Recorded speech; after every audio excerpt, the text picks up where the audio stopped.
Hi, I'm Lisa. I am Margaret's niece by blood and Diane's niece by love. Margaret and Diane are also my daughter Lily's godmothers. I volunteered with great honor to speak at Diane's celebration of life, and that turned out to be a lot easier said than done, especially in light of everything that's going on in our world right now. I would love to be in the midst of you right now, surrounded by all of those who knew and loved Diane, so that we could share in our celebration and our sorrow. I know that's still happening here right now, and that this is our new normal. And to each of you, I send a warm hug, a hearty handshake, and the earnest compassion that Diane shared with us all. So, how does one eulogize a person like Diane? I tried to start from the beginning of the alphabet, and the words flew out.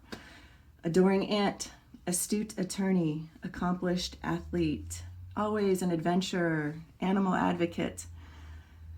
So many words to describe my Aunt Diane, but working my way through the alphabet was not going to convey everything I feel about her. During a recent visit with Margaret, I gathered all of Diane's passports. There were so many, and looking through them all, I was struck by how much she did, not only travel-wise, but how robustly she lived on this earth. How much she saw, she learned, she experienced, she shared. It's truly impressive.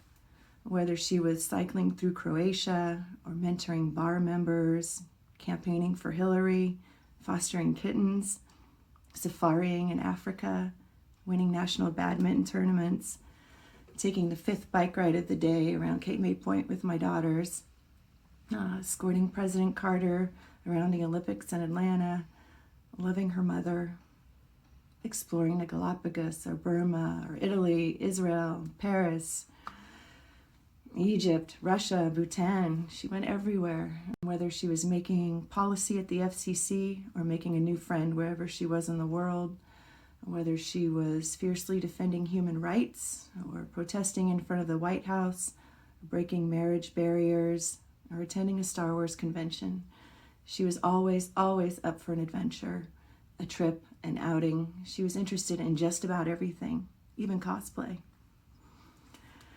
There's so many lessons to be learned from Diane, from how she lived her life, and from her personally. I'm very lucky to have lived near her for the last 4.5 years, so I was privy to a lot of those lessons, such as, number 1, do not mess with the carefully curated stacks of newspapers that are in the kitchen and or the dining room. Seriously, I tried once to help organize, and that did not go over well. I only did it once, and I learned my lesson. Number 2, Google directions are always suspect. And along those lines, there's always a way around any kind of backup, traffic accident, traffic. There's always a better way to go. Number 3, Margaret is definitely going to fall out of the house the next time she attempts to hang the poolside movie screen by hanging halfway out of the bathroom window upstairs, and she needs close supervision to prevent this from happening. And speaking of the pool is unusable if it's anything under 83 degrees. Number 4, food expiration dates are for sissies. Don't eat them. Number 5, if Diane wants you to take the leftovers home, you just take the 4 green beans and 2 slices of cheese. Don't worry about it. If you're not going to eat it, it's fine. Just take it home. Don't say anything about it. Number 6, no matter what the temperature is outside, what time of the year it is, you're always going to need an extra sweater or jacket wherever you go. And number 7, everything is up for debate. If you knew Diane, you knew she liked a bit of a debate.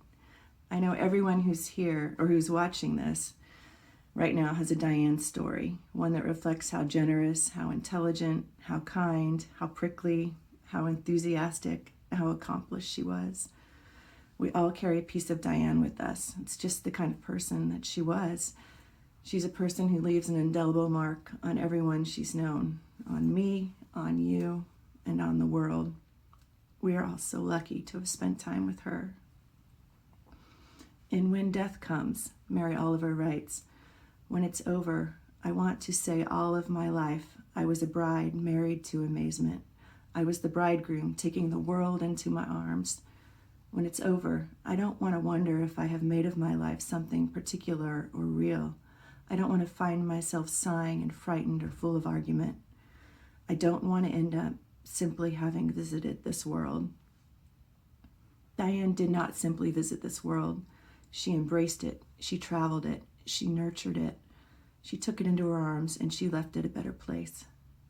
If you were to ask Diane what her greatest contribution to the world was, she would tell you. Reducing costs for overseas phone calls. She would. That's really what she was the most proud of. And while that is pretty cool, I'd argue that her lasting impact was her zest for life, her energy, her adventurous spirit, her curiosity, and her enthusiasm. Through the way Diane lived her life, we can all learn and strive to do those things that might scare us, to lend a hand, to love more, to take a chance, to live the life we imagine. We love you, Diane.